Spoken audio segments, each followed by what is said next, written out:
Hello बच्चों, let's read the question. The Okazaki fragments in DNA chain growth. Option A. Polymerize in the 3' to 5' direction and forms replication fork. Option B. Prove semi-conservative nature of DNA replication. Option C. Polymerize in the 5' to 3' direction and explain 3' to 5' DNA replication. And option D. Result in transcription. Now, question में क्या कहा है कि जो Okazaki fragments DNA में मिलती हैं, हमें बताना है कि उनका चेन ग्रोथ कैसा होता है। तो सबसे पहले हम डीएनए रेप्लिकेशन के कुछ पॉइंट्स को समझते हैं।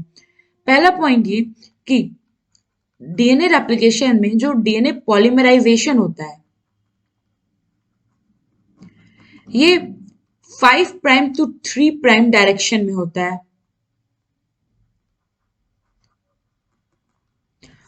एंड सेकेंड पॉइंट ये कि जो रेप्लिकेशन फॉर्क बनता है इसको बनाने का काम होता है हेलिकेज एंजाइम का।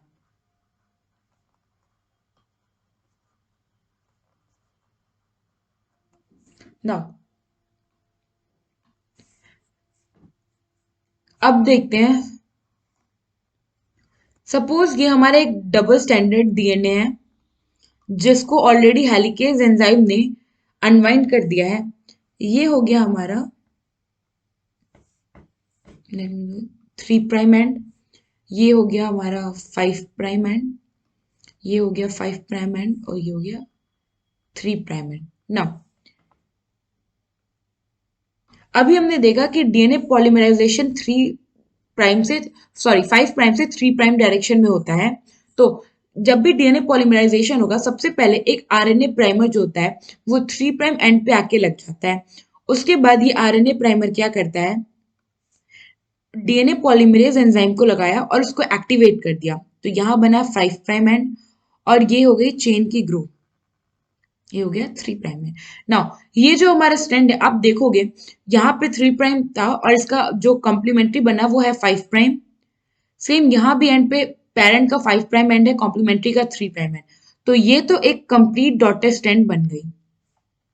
नाउ अगर आप देखोगे हमारा जो सेकंड पेरेंट स्ट्रैंड है उस पे ये यहाँ पे था हमारा रेप्लिकेटिंग फॉर्क, वो ऐसे आगे वो ऐसे आगे चल रहा है और उसी डायरेक्शन में हमारा हो रहा है डीएनए पॉलीमराइजेशन भी।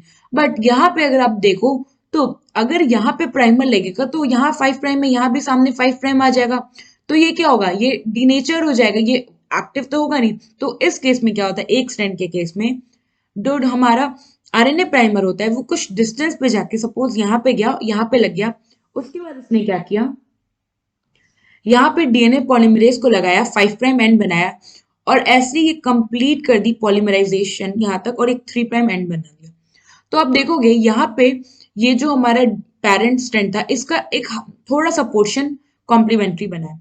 फिर सेकेंड प्रोसेस में क्या होता है कि फिर से जैसे जैसे रेप्लिकेटिंग फॉर्क आगे बढ़ता है ये फिर थोड़े डिस्टेंस पे गया, इसने यहाँ आरएनए प्राइमर लगाया।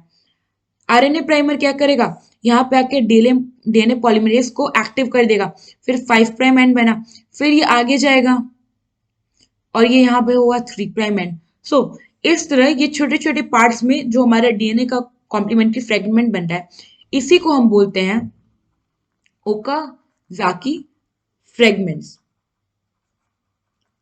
सो इसका डीएनए पॉलीमराइजेशन तो 5' टू 3' हो रहा है, बट जब हम इस ओकाजाकी फ्रेगमेंट को एक्सप्लेन करेंगे तो हम रेप्लिकेशन फॉर्क के डायरेक्शन में ही जाएंगे। तो ये 3' टू 5' में हम इसे एग्जैक्टली एक्सप्लेन कर पाएंगे इसके एप्लीकेशन को। सो अगर हमारे हम ऑप्शंस को अब देखें तो पहला ऑप्शन क्या कहता है कि जो पॉलीमराइज होता है वो 3' टू 5' डायरेक्शन में होता है और फॉर्म करता है रेप्लिकेशन फॉर्क। तो ये हमारा गलत है, पॉलीमराइजेशन हमेशा 5' टू 3' होगा और रेप्लिकेशन फॉर्क को फॉर्म करने में हेलिकेज एंजाइम का हेल्प होता है, यूज होता है। नाउ सेकेंड स्टेटमेंट क्या कह रहा है ऑप्शन बी कि ये प्रूव करता है semi conservative nature of DNA replication. तो ये हमारा गलत है। ओकाजाकी फ्रेगमेंट जो होते हैं ये डिसकॉन्टिन्यूअस होते हैं और ये जो इनका डिसकंटिन्यूअस फॉर्म है ये शो करता है कि जो डीएनए रेप्लिकेशन है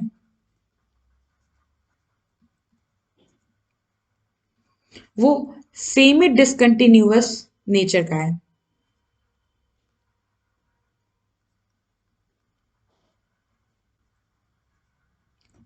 यहां से हमारा ऑप्शन बी गलत हो गया। थर्ड ऑप्शन क्या कह रहा है कि ये पॉलीमराइज होता है 5 prime to 3 prime and explain होता है 3 prime to 5 prime DNA replication, तो हमारा सही हो गया। एंड नाउ ऑप्शन डी क्या कहता है, रिजल्ट होता है ट्रांसक्रिप्शन का, तो ये गलत है। ओकाजाकी फ्रेगमेंट हमारा बनता है जब डीएनए का रेप्लिकेशन हो रहा होता है।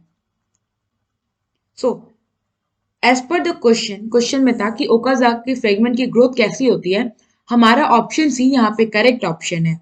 आई होप आपको ये क्वेश्चन समझ में आया होगा। Thank you.